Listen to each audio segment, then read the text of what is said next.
The selfish giant. Every afternoon, as they were coming from school, the children used to go and play in the giant's garden. It was a large, lovely garden, with soft green grass. Here and there over the grass stood beautiful flowers like stars, and there were 12 peach trees that in the springtime broke out into delicate blossoms of pink and pearl, and in the autumn bore rich fruit. The birds sat on the trees and sang so sweetly that the children used to stop their games in order to listen to them. "How happy we are here," they cried to each other. One day the giant came back. He had been to visit his friend the Cornish ogre, and had stayed with him for 7 years. After the 7 years were over, he had said all that he had to say, for his conversation was limited, and he determined to return to his own castle. When he arrived, he saw the children playing in the garden. "What are you doing here?" he cried in a very gruff voice, and the children ran away. "My own garden is my own garden," said the giant. "Anyone can understand that, and I will allow nobody to play in it but myself." So he built a high wall all round it, and put up a notice board. "Trespassers will be prosecuted." He was a very selfish giant. The poor children had now nowhere to play. They tried to play on the road, but the road was very dusty and full of hard stones, and they did not like it. They used to wander round the high wall when their lessons were over, and talk about the beautiful garden inside. "How happy we were there," they said to each other. Then the spring came, and all over the country there were little blossoms and little birds. Only in the garden of the selfish giant it was still winter. The birds did not care to sing in it as there were no children, and the trees forgot to blossom. Once a beautiful flower put its head out from the grass, but when it saw the notice board it was so sorry for the children that it slipped back into the ground again, and went off to sleep. The only people who were pleased were the snow and the frost. "Spring has forgotten this garden," they cried, "so we will live here all the year round." The snow covered up the grass with her great white cloak, and the frost painted all the trees silver. Then they invited the north wind to stay with them, and he came. He was wrapped in furs, and he roared all day about the garden, and blew the chimney pots down. "This is a delightful spot," he said. "We must ask the hail on a visit." So the hail came. Every day for 3 hours he rattled on the roof of the castle till he broke most of the slates, and then he ran round and round the garden as fast as he could go. He was dressed in grey, and his breath was like ice. "I cannot understand why the spring is so late in coming," said the selfish giant, as he sat at the window and looked out at his cold white garden.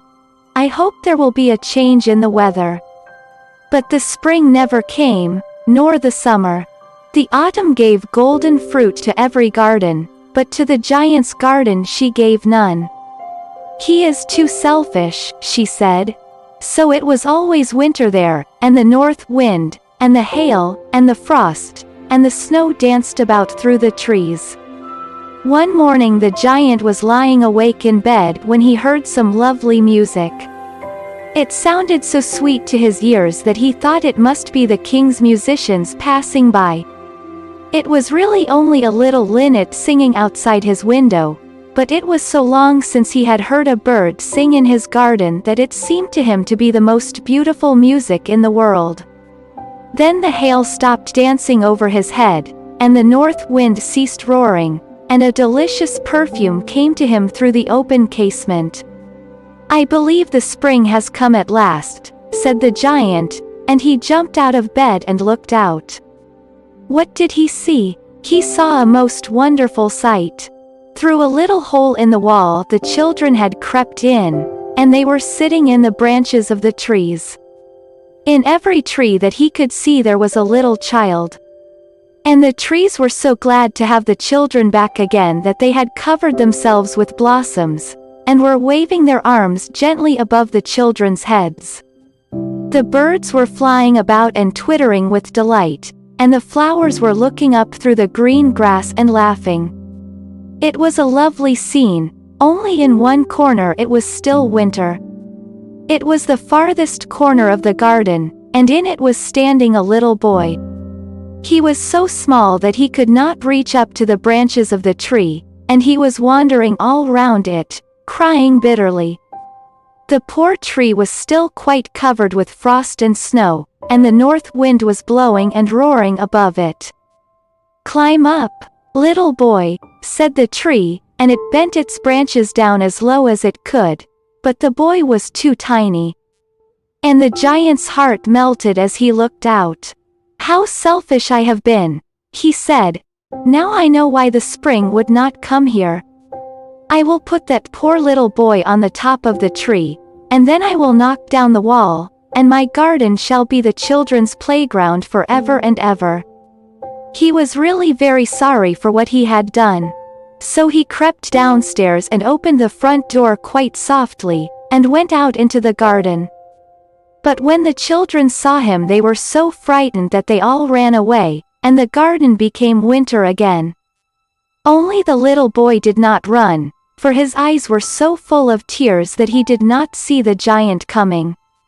And the giant stole up behind him and took him gently in his hand, and put him up into the tree. And the tree broke at once into blossom, and the birds came and sang on it, and the little boy stretched out his 2 arms and flung them round the giant's neck, and kissed him. And the other children, when they saw that the giant was not wicked any longer, came running back, and with them came the spring. "It is your garden now, little children," said the giant, and he took a great axe and knocked down the wall. And when the people were going to market at 12 o'clock they found the giant playing with the children in the most beautiful garden they had ever seen. All day long they played, and in the evening they came to the giant to bid him goodbye. "But where is your little companion?" he said, "the boy I put into the tree." The giant loved him the best because he had kissed him. "We don't know," answered the children. "He has gone away. You must tell him to be sure and come here tomorrow," said the giant. But the children said that they did not know where he lived, and had never seen him before, and the giant felt very sad. Every afternoon, when school was over, the children came and played with the giant. But the little boy whom the giant loved was never seen again. The giant was very kind to all the children, yet he longed for his first little friend, and often spoke of him. "How I would like to see him," he used to say. Years went over, and the giant grew very old and feeble. He could not play about any more, so he sat in a huge armchair, and watched the children at their games, and admired his garden.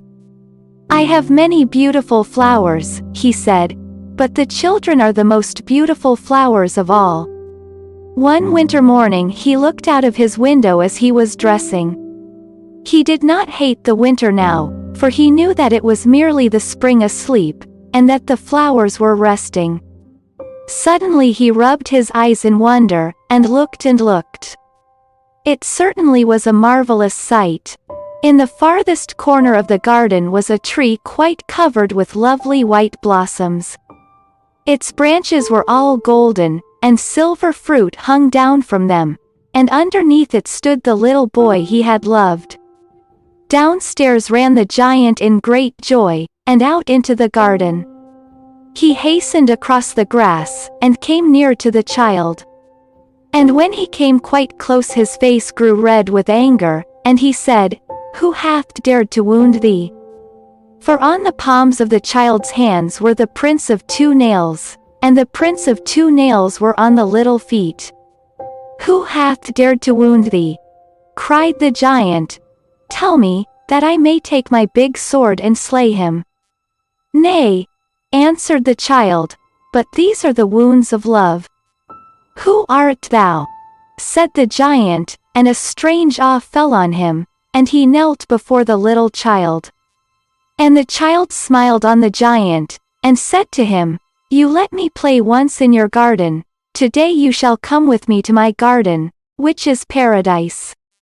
And when the children ran in that afternoon, they found the giant lying dead under the tree, all covered with white blossoms.